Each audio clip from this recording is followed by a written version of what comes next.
যাকে তাকে ভালোবাসা যায় না। আসলে ভালোবাসা সবার প্রতি আসে না।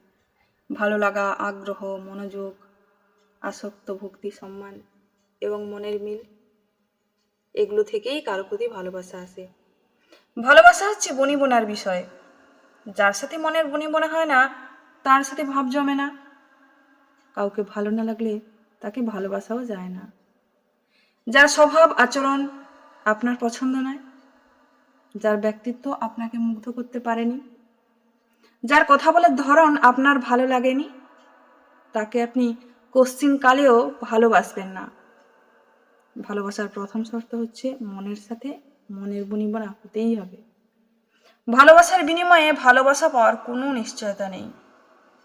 কাউকে ভালোবাসলে যে সেও আপনাকে ঠিক একইভাবে ভালোবাসবে তার কোনো নিশ্চয়তা নেই। কাউকে আপনার মনে ধরেছে মানেই যে সেও আপনাকে তার মনের মতো ভাববে, এমনটাও নয়। প্রত্যেকটা মানুষের আচরণগত বৈশিষ্ট্য সম্পূর্ণ আলাদা। আর এই আচরণ এবং স্বভাবের পার্থক্যের কারণেই মূলত মনের সাথে মনের বনিবনা হয় না। আর সেই মনের সাথে মনের বনিবনা না হলেই ভালোবাসা তখন একতরফা হয়ে যায়। আপনি যাকে ভালোবাসেন সেও ঠিক একইভাবে আপনাকে তখনই ভালোবাসবে যখন আপনি তার মনের মতো হন। পৃথিবীতে কোনো মানুষই তার মনের মতো না হলে কারো ডাকে সাড়া দেয় না।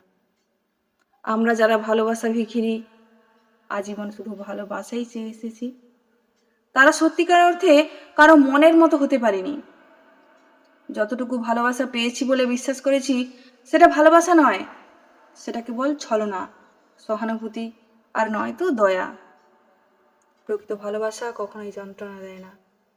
ভালোবাসা যন্ত্রণা তখনই দেয় যখন ভালোবাসার নামে প্রতারণার শিকার হতে হয়। একতরফা নয়, পরস্পরের মনের সাথে মনের বনিবনা না হলে সেই সম্পর্কে কখনোই ভালোবাসা থাকে না, থাকতে পারে না।